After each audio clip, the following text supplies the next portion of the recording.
So tell me about your work-life balance. Being a restaurateur, being a chef, and then being, I guess, being a business owner. And being a wife. Being a wife, okay. Congratulations on that. Thank you. So tell me, how many days off do you get a week? One, if that. One, if that? Yeah. All right. I usually try to take Sunday off. Okay. Initially, I was taking during the week off, but now that I'm married, you see, it all comes. My husband has weekends off, so I have to take the day off, during the weekend. And so I basically get 1 day off. Sometimes if we've got like a big show on a Sunday or something, I'll come in the evening. Okay. But you know how it is, like 100%. Yeah.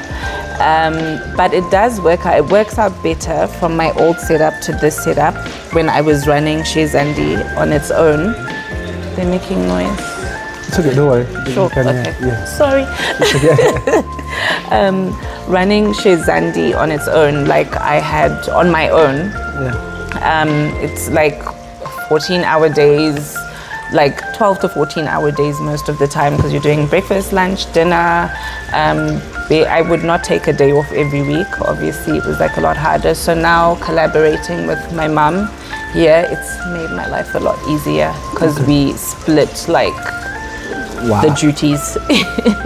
So family support is great, huh? Family is everything, right? It is, So thank you, Mom, for that. Yeah, thank you, Mom. Now, and it's makes my home work-life balance a lot easier. So what's, I guess, a coping mechanism? So, of course, maybe you sometimes take a day off, but during the run of a day, like, what is your... This is me time. My wusa moment. There's no husband, there's no family, there's no business, it's just me. What is that, the one thing that you do for yourself? Are you in trouble? I'll take you to the police. Imagine. No, literally, because we're always saying people are too much on their phones, but literally, I just like to go on Facebook. And you know those Facebook videos and reels? I can literally spend like 2 hours just watching stuff on my phone. That's okay too. And I prefer that to watching TV, honestly. Yes, it's a mental break. Shut out everything. And I shut off, switch off, Coolies. Yeah, because I really think it's important, because especially when I do believe hospitality as well as chefing is a creative kind of industry. If you burn out or get tired, you lose that block. It is so true. And then 100% it also starts to affect your output. Yes. Even you don't like what you're putting out, and slowly but surely people like, something's wrong, something's different. Yeah. Even though you're physically there. Yeah, and then your creativity you're 100% right. I'm glad I'm not the only one. So like you as well, if that, I like to ensure my Mondays are phone off, day off, everything. Yeah. So you only do 1 day? Yes. Properly for now. So now I'm also doing part of scaling up, trying to scale up. So which is setting up systems and people in place, such that I have a little baby of mine. It's called Bird's Nest. I know that. It's a catering company that I really want you to be standalone, that it can operate without me being present. So that's what we're going through. I have a question for you on that. Yes. But because you're such a huge, you are Bird's Nest. Like, let's say with your videos, that's how I got to know about you, the videos that you post and everything. Do you not think, because I had an issue with this, that when people now call and they want you to cater for them, that they will be like, oh, Chef Itayi is not there, but we thought that he would be. Do you not think you might have an issue? All right. Cool. That's a great question. That's the reason why I actually started Bird's Nest. What do I mean? So there's actually two brands, Chef Itayi and Bird's Nest. Okay. If you get Chef Itayi, 100% guarantee Chef Itayi will be there. Okay. If you go through Bird's Nest, the channels of going through Bird's Nest, you will be dealing with a business. So it may or may not be me who's responding. Okay, I got it. It may or may not be me, but someone is responding. Yes. They're speaking to you in a professional capacity, like you're talking to a business. Yeah. Okay. And of course, I do show up at some of these events. It's not like I'm saying no, I'm not. Yeah, but the yeah. idea Of is to course. run a self-standing institution, just like you've seen this, restaurants with franchises and all that. So that's my goal for it. Eventually, I wanted to go national, and then on the Africa. That's Yeah. and then as well, there's Nice. Pan-African, and then Okay. hopefully we want something across the ocean. Wow. That's a 5-10 year plan. Yeah. So that's that. So yeah, that's the reason why I opened Bird's Nest. And I've tried to make, even now the post on Bird's Nest, if you go right at the beginning, I was in them a lot. Now so much. I'm almost there in Okay. flashes. Oh, I see. Yes. So if someone contacts Bird's Nest, but then they're like, can Chef Itayi be there? The person responding will be like, if you want Chef Itayi, can you contact this number? Yes. Okay, got it. Yes. It's clever. It's Yes. very clever. So trying to make that distinguishing. And then eventually now that we're starting to have a footing in the market, we're now starting to get referrals. So people will refer, they'll say, call Yeah. Bird's Nest. So now people are not calling Chef, they're calling Bird's Nest. Bird's Nest, that's Yes, great. Yeah, yes, yes. exactly. So that was why I did that. So yeah, you also touched in the last question we had. You touched on we used to be standalone. This was on Lanak, right? Herbert Chitepo and then Lanak. Yeah. Habitable then Lanak. Yeah. I came to the Lanak branches a couple of times when I was still low key, when nobody knew me. Yeah. So I did come there, and I remember the one time I came, and I remember feeling sorry for you. And it was probably one of the reasons why I also decided to open the podcast when the road was closed. How did that affect you? Because I remember detouring, and the detour was so annoying because of the road and the traffic. And the traffic, it was packed. And as much as that's not on you, it already affects my dining experience. You get me? Yeah, it does. It does. So firstly, we put extra signs on the back roads to be like, share Zandi's this way. But then already when someone is stuck in traffic, because you'd be on that back road for like 45 minutes, just a short road like this. Yes. Yeah. So it was, and that it was going on for like, it was almost 3 months that we were affected. Yeah. No, it was a terrible time for us. Our rentals didn't go down. I still had to pay staff. It was horrible. I was very depressed. I feel, these are the things I like people to understand and realize, Yeah. For example, if the reason why we like to charge properly is so that we have reserves. Yeah. Or something like yeah, that. exactly. The reserve helps when, for example, we had a pandemic like COVID, you face an unexpected road closure, you have to ride those kind of waves. We can't keep living hand to mouth. No, exactly. And which is why we can run a dollar deal business kind of thing. So just getting people to understand that caterers and consumers alike, there's a reason why we do that. It's not just because they would say, it doesn't do that. They have no idea. They have insurances, no idea. licensing. Exactly. We need to build reserves. We need to food handler certificates. The list is endless.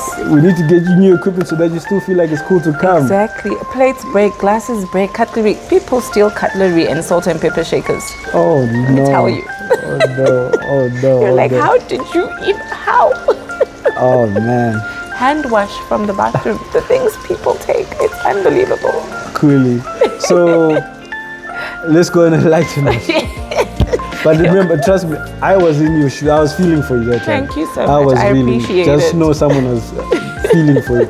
And I was like, is it my part to go and say, look, I give her a hug or something? Because I would have appreciated that, I promise you. I was like, ish, this is a lot.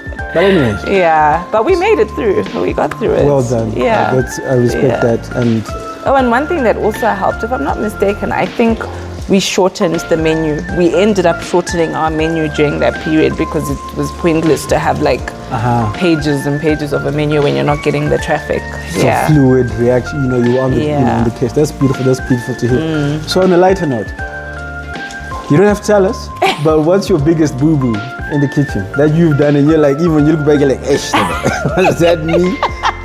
I have a couple, I'll give you one as well.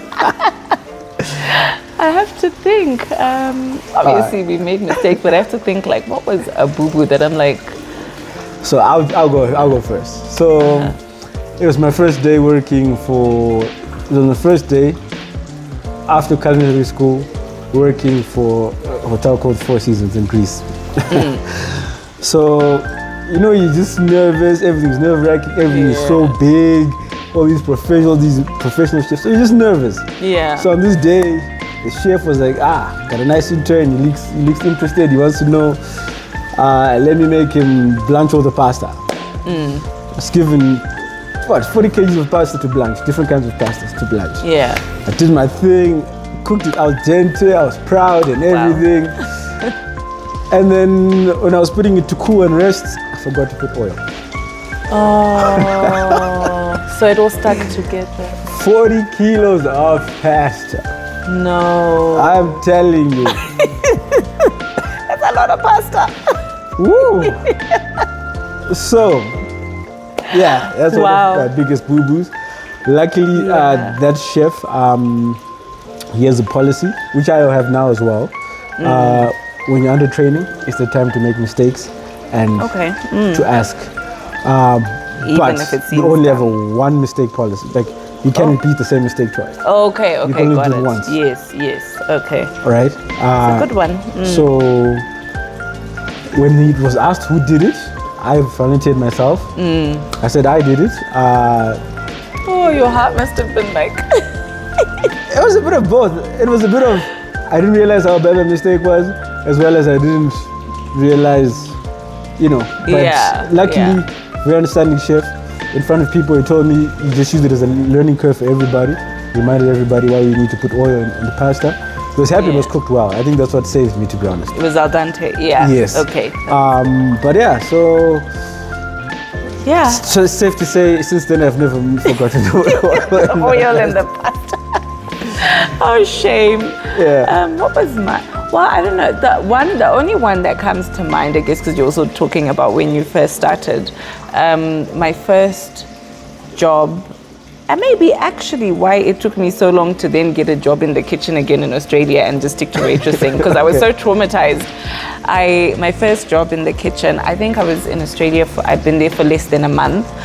Got a job on Flinders Street, and the head chef was like, yeah, go look at this menu, and then you know, when you come back tomorrow, we'll start you off. So I went through the menu, and he was like, make sure it was like, you know, sandwiches, BLTs, and few pasta dishes, So he's like, just make sure you know what's in every dish when you come.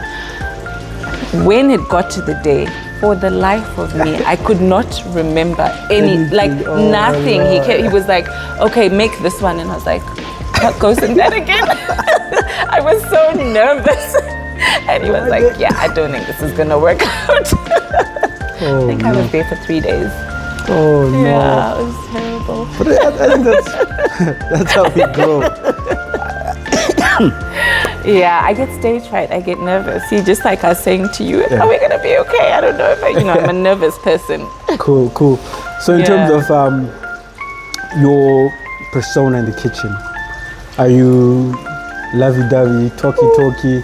You show by example, by doing?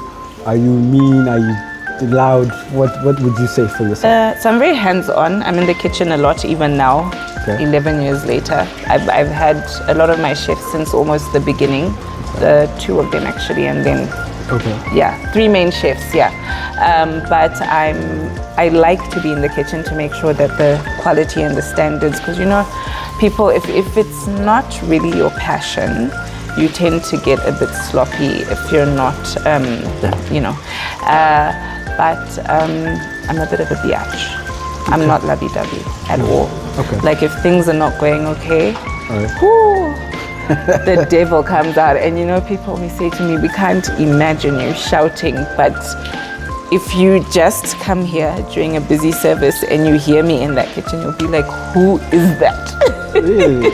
I'm not, I would have I have never a imagined short that. temper in the kitchen, a very short temper. I try to control it, I pray about it, but if things are just not going, like especially if I've told you so many times, this is how 100%. You do, it's my temper. But then if everyone's doing what they're supposed to do, I'm very happy, I'm chatty, I'm like, you know, laughing in the kitchen. As long as everyone's doing what they're supposed to do. You've had a situation where You know, like I like to call it a build-up. I've had it a couple of times. A build-up, so you see a mistake, you kind of pass it. You see another mistake, you kind of say, then you see another mistake, then the last one that breaks the camel's back, and then you kind of take it out on the fourth person. All that stuff, remember the time where you have gone double back and take them on the side and said, hey, look, you know, this, have you ever had a situation and apologize? Like yeah. Maybe not apologize, but just to say, you know, of course there was a mistake, but I shouldn't have gone that far. Yeah, all the time, because sometimes, not all the time, but you know, a lot of times. Yeah. Because sometimes you really go off and you shout and, okay, me. And then after I feel really bad and I'm like, maybe I was a bit too harsh for the mistake that was made, because like you said, there's just pressure in that day. Yeah. So I will go like after everything's calm and I will actually apologize and be like, I'm sorry, that was a bit much. Yeah. Coolies. Yeah.